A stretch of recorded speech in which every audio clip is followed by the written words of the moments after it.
Big sale, big savings at oldtimeradiodvd.com. All of our collections. The prices have been slashed. Pricing will be good until January the 1st, 2018, so don't wait. Buy today and enjoy for a lifetime at oldtimeradiodvd.com. You'll be glad you did.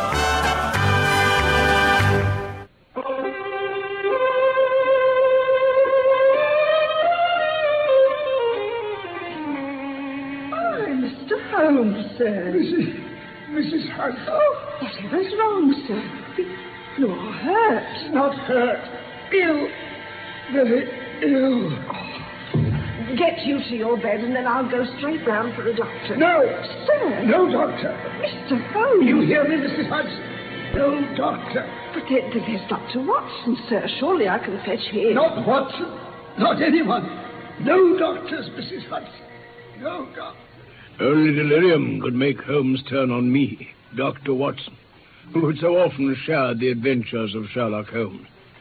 And still I could not bring myself to think that I was standing by his deathbed. I knew his great strength, but I will tell you about the dying detective.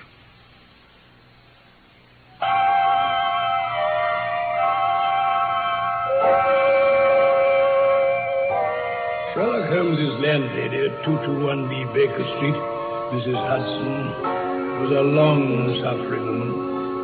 She had the very worst tenant in London. Incredible untidiness, undesirable characters visiting at all hours, indoor revolver practice, weird and malodorous scientific experiments. All these and the atmosphere of violence and danger which hung around him. But his payments for her first-floor set of rooms were princely, and Mrs. Hudson never interfered. In fact, I think she was quite fond of him. Certainly when she hurried into my consulting room, her anxious face told me more than words that something serious must be amiss with my old friend. Dr. Watson, sir, he's dying. Dying? Not Mr. Holmes. I don't think he'll last the day. But this is the first I've Oh, heard. you must come at once, sir, or it may be too late. I've kept my cab waiting outside. But of course, immediately. Just let me get my bag. And as we drive, I hope you'll tell me what on earth happened. There's little I can tell you, Dr. Watson. He's been sinking steadily for 3 days. 3 days, and you've only just come to me. Well, I couldn't, sir. I wasn't allowed. And allowed? No. Now, look here, Mrs. Hudson. I think I'd better have your account calmly and from the beginning, if you please. Yes, sir. Well, Mr. Holmes has been working on some case down near the river at Rotherhithe just lately. I see. Well, you know what he is for coming in at all hours. I was just taking my lamp to go through to my bed on Wednesday night when I heard a faint knocking at the street door. I went to see who it could be.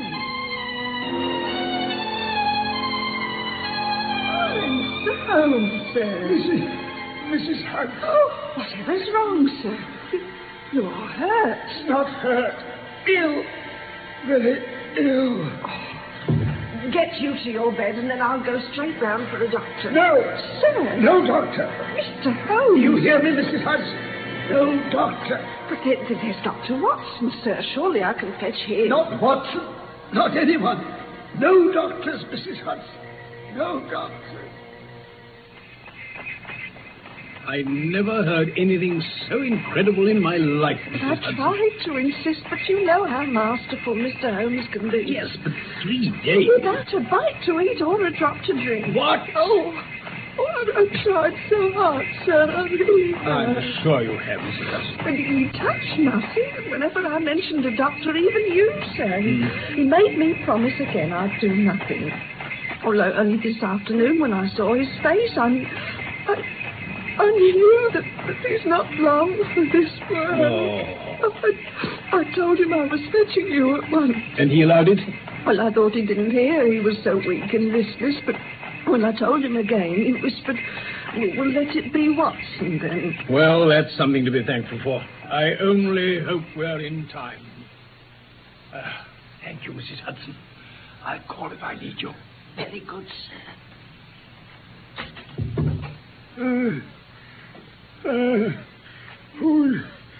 Who's there? It's me, Holmes. Watson. Well, Watson, We seem to have fallen on evil days. My dear fellow. No! Keep back! Stand right back! Don't come near! Now look here, Holmes. It's for your sake, Watson. I've contracted a coolie disease from Sumatra.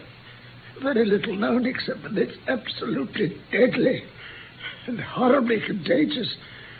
So must keep away. Good heavens, do you suppose such a consideration weighs with me? Even if I weren't a doctor, do you think it would stop me doing my duty to an old friend?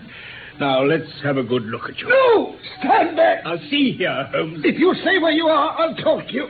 If you will not, you can get out. Holmes. If you will stay where you... Holmes, you aren't yourself. You're sick and helpless as a child. Whether you like it or not, I'm going to examine you and treat you. If I'm to be forced to have a doctor, at least let me have someone in whom I have confidence. You have none in me, then? In your friendship, certainly. But facts are facts. As a medical man, you're a mere general practitioner of limited experience and mediocre qualifications. Well, really. It's painful to say such things, but you leave me no choice. Thank you. Such a remark is unworthy of you, Holmes. It shows me very clearly the state of your nerves. Still, I will not intrude my services. But what I shall do is to summon Sir Jasper Meek or Penrose Fisher or any of the other best men in London I can collect. You mean well, Watson, but what do you or they know of Tapanuli fever? Tapanuli? What do you know of the Black Formosa corruption? Never heard of either of them. Nor have your colleagues. There are many problems of disease, many strange pathological possibilities peculiar to the East. So I've learned during some of my recent researches. It was in the course of one of them that I contracted this complaint. I assure you, Watson, you can do nothing. Oh, can't I? I happen to know, Holmes, that the greatest living authority on tropical disease, Dr. Ainstree, is in London just now. You shall have your way. Good. Only give me time to collect my strength. It's 4 o'clock now. At 6, you can go. This is insanity. No, I must sleep. I feel exhausted.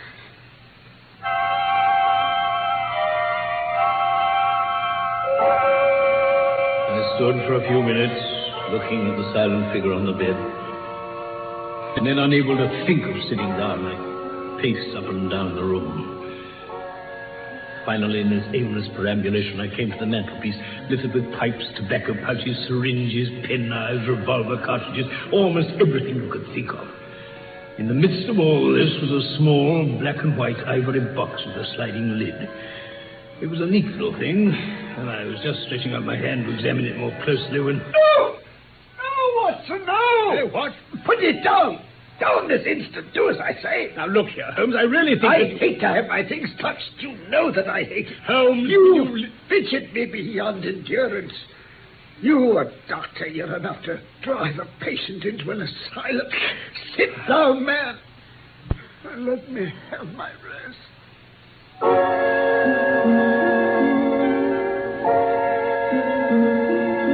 This incident left a most unpleasant impression on my mind. Of all ruins, I reflected that of a noble mind is the most deplorable. I sat in silent dejection until the stipulated time had passed. He seemed in his sleep to have been watching the clock as well, for it was hardly 6 before he began to talk with the same feverish animation as before. You will now light the gas, Watson, please. But you will be very careful that not for 1 instant shall it be more than half on. As you wish. Now, I implore you to be careful. Right. Thank you. Excellent. Now, you needn't draw the blind. Now, have the kindness to place some of that litter from the mantelpiece on this table next to me. Oh, very well. Watson, You'll see some sugar tongs there. Yes? Use them to lift that little ivory box carefully. Mm-hmm. Carefully now. Yes. There we are. Now bring it here and place it amongst these other things. There. So, good. You may now go and fetch a specialist. Well, thank him for that. His name is Mr. Calverton Smith of 13 Lower Burke Street. Calverton Smith? I've never even heard the name. Possibly not. It may surprise you to know that the one man who knows everything about this disease is not a medical man. He's a planter. An outbreak of this disease upon his plantation caused him to study intensely. He's only a He's a planter. very methodical man. And I asked you not to go before 6 because I knew you wouldn't find him in his study until then. Holmes, I've never heard such a foolish... You would tell him exactly how you've left me. A dying man. A dying man. My life depends on him, Watson. But you will have to plead with him to come here. There's no good feeling between us. He has a grudge. I rely on you to soften him. Beg him, Watson. Pray him. But get him here by any means. He can save me. Only he. Oh, very well. I'll bring him in a cab, even if I have to carry him down. You do nothing of the sort. What? You will persuade him to come. And then you will return before him. Why? Make any excuse so as not to come with him. Now, don't forget that, Watson. No, of course. You won't fail me. I'm going, Holmes. Say no more. I'm going.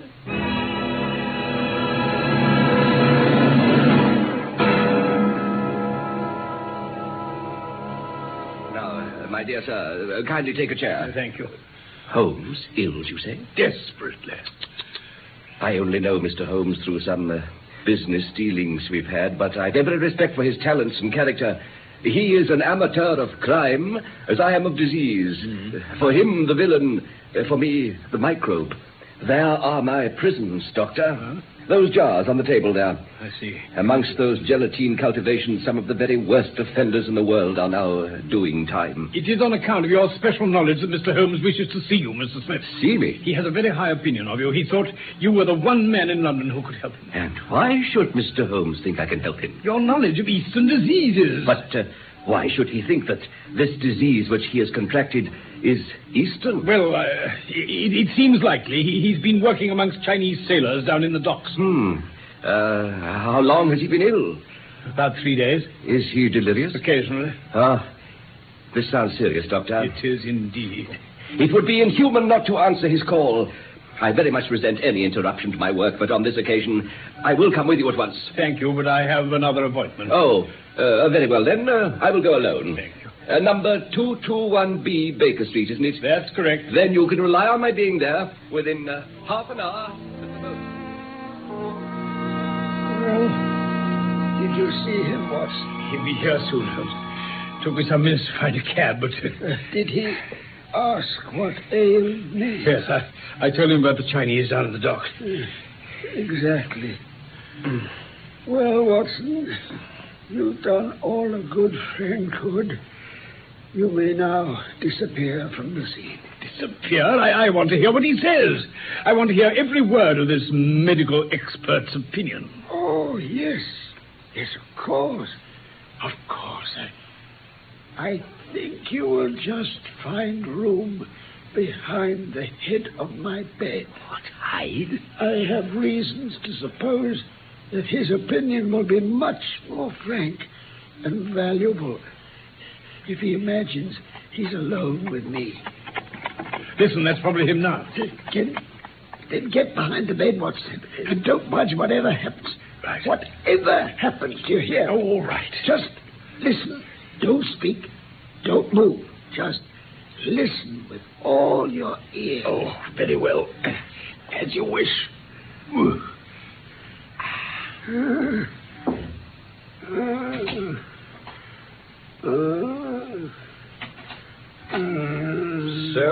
Holmes, it's come to this, then. Oh, Smith? Smith? Is that you? Yes. I hardly dared hope you would come. I should imagine not. And yet, you see, I'm here. Coals of fire, Holmes. Coals of fire. Noble of you. Yes, isn't it? I appreciate your special knowledge. Then you're the only man in London who does. Do you know what is the matter with you? Same as young Victor, your nephew. Ah, then you recognize the symptoms. Yes. Well, then, it's a bad lookout for you.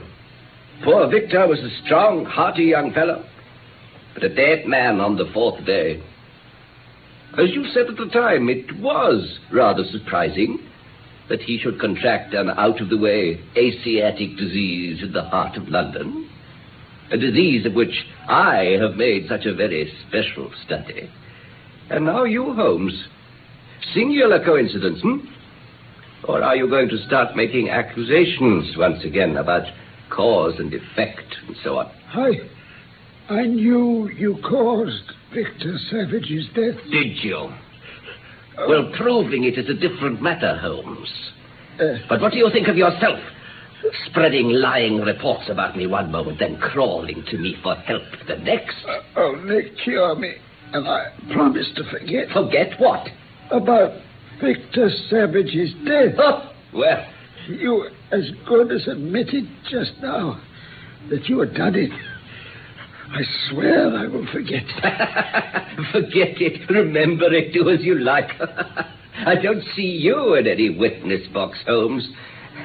Quite another shaped box, I assure you.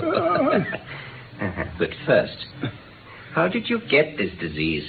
Working amongst Chinese sailors down at the docks. Proud of your brains, aren't you? Think yourself smart? Well, you've met a smarter one this time. Getting painful, is it? It takes you as a cramp, I fancy. Yes, it's cramp. Well, you can still hear me. Now, can you remember any unusual incident just about the time your symptoms began? I can't think. My mind is gone. Oh, Smith. Did anything come to you through the post, for instance? By post? A little box, perhaps? Listen, Holmes. You shall hear me. Don't you remember a box? A little ivory box? It came on Wednesday. You opened it. Do you remember? Yes. I opened it. Ah. There was something sharp inside. I pricked my finger. Some sort of joke. It was no joke, Holmes. You fool! Who asked you to cross my path? If you'd only left me alone, I would never have hurt you. The box. Yes, this one. Here on the table. Ah, by George, so it is. Well, it leaves this room in my pocket. And there's your last shred of evidence gone. But you have the truth now, Holmes. You can die knowing that I killed you. You knew too much about what happened to Victor Savage, so you must share his fate. No. Yes, Holmes. You're very near your end now. I'll sit here and watch you die. It's getting so dark. I can't see. Smith. Smith, are you there? Yes. The gas. For pity's sake, turn up the gas. Ah, the shadows begin to fall, do they, Holmes? Yes, I'll turn up the gas for you. I can watch your face more plainly then. There. Now, is there any further service I can render you? If you please, a cigarette and a match. What? What's the meaning of this? The best way of successfully acting a part is to be it. What? I give you my word that for 3 days I have neither tasted food nor drink. You mean you... But it was the lack of tobacco I found most irksome. Here are some cigarettes. And some matches, too. That's better. You devil. You absolute devil. Hello. Do I hear the step of a friend? What? Mr. Holmes? Inspector Morton, all is in order, and this is your man. What is the meaning of this? Calvert and Smith, I arrest you on the charge of the murder of one Victor Savage. And I must warn you that anything you say... You bet nothing on me. It's all a trick. A pack of lies. Yourself? You get yourself a look. Well, get Put away. the cuffs on him, Constable. That'll do. By the way, Inspector, you might add the attempted murder of one Sherlock Holmes to that charge. Don't listen to him. And you'll find a small box in the right-hand pocket of your prisoner's coat. They leave it on the table here. Handle it gingerly, though. It may play its part at his trial. Trial? You'll be the one in the dock, Holmes. Inspector, he asked me to come here to cure him. He was ill, and I was sorry for him, so I came. Now he'll pretend I've said anything he cares to invent that will corroborate his insane suspicions. Well, you can lie as you like, Holmes. My word's as good as yours. Good heavens! I'd completely forgotten him. Forgotten who, sir? Watson, my dear fellow, do come out. What the devil are you doing? I owe you 1,000 apologies. To think that I should have overlooked you. It's all right, Holmes. Just a bit cramped, that's all. What is all this? I need not introduce you to Mr. Calvert and Smith, since I understand you met somewhat earlier in the evening. You mean you had all this planned? Of course, to the last detail. I think I may say it worked very well. With your assistance, Smith, of course. Mine? You saved an invalid trouble by giving my signal to Inspector Morton waiting outside. What?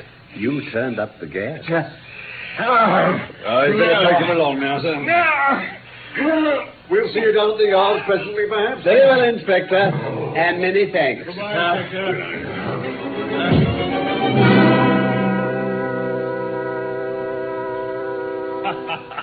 Well, Well, what, sir? There's a bottle of claret on the chest of drawers over there. Right. It's uncorked. And some biscuits in a tin. If you'll be so kind, I'm badly in need of both. certainly. You know, Holmes, this seems a pretty elaborate way to go about catching that. I mean, taking in Mrs. Hudson and me like that, scaring us half to death. Well, it was very essential that I should make Mrs. Hudson believe in my condition. She was to convey it to you and you to him. Yes, but all the same... Now, don't be offended, my good Watson. You must admit that among your many talents, dissimulation scarcely finds a place. If you'd shared my secret, you'd never have been able to impress Smith with the urgent necessity of coming to me. No, I suppose not. You see, it was the vital point of the whole scheme. I knew his vindictive nature, and I was certain he'd come to gloat over his handiwork. But your appearance, Holmes, your face, you really do look ghastly. 3 days of absolute fast does not improve one's beauty, Watson. For the rest, there's nothing that the sponge won't cure. Vaseline to produce the glistening forehead, belladonna in the eyes, rouge over the cheekbones, and crusts of beeswax around one's lips. That's so true. And why wouldn't you let me near you? There was no risk of infection. Oh, can you ask me, my dear Watson? Yes, I can. Do you imagine that I've really no respect for your medical talents? Or that your astute judgment would be deceived by a dying man with no rise of pulse or temperature? At 4 yards distance, I could deceive you. This box there. No, Watson, I wouldn't touch it. You can just see if you look at the side, where the sharp blade emerges as you open it. I dare say it was by some such device that poor young Savage was done to death. He stood between that monster and an inheritance, you know. Then it's true, Holmes. You might have been killed too. As you know, my correspondence is a varied one. I'm somewhat on my guard against any packages which reach me. But I saw that by pretending that he'd succeeded in his design, I might be enabled to surprise a confession out of it. That pretense, I think I may claim to have carried out with the thoroughness of a true artist. You certainly did, Holmes. Some more biscuits? No, thank you, Watson. Let us preserve our appetite. When we've finished at the police station, I think something nutritious at Pagani's would not be out of place. Yes. Let's start with a couple of dozen oysters.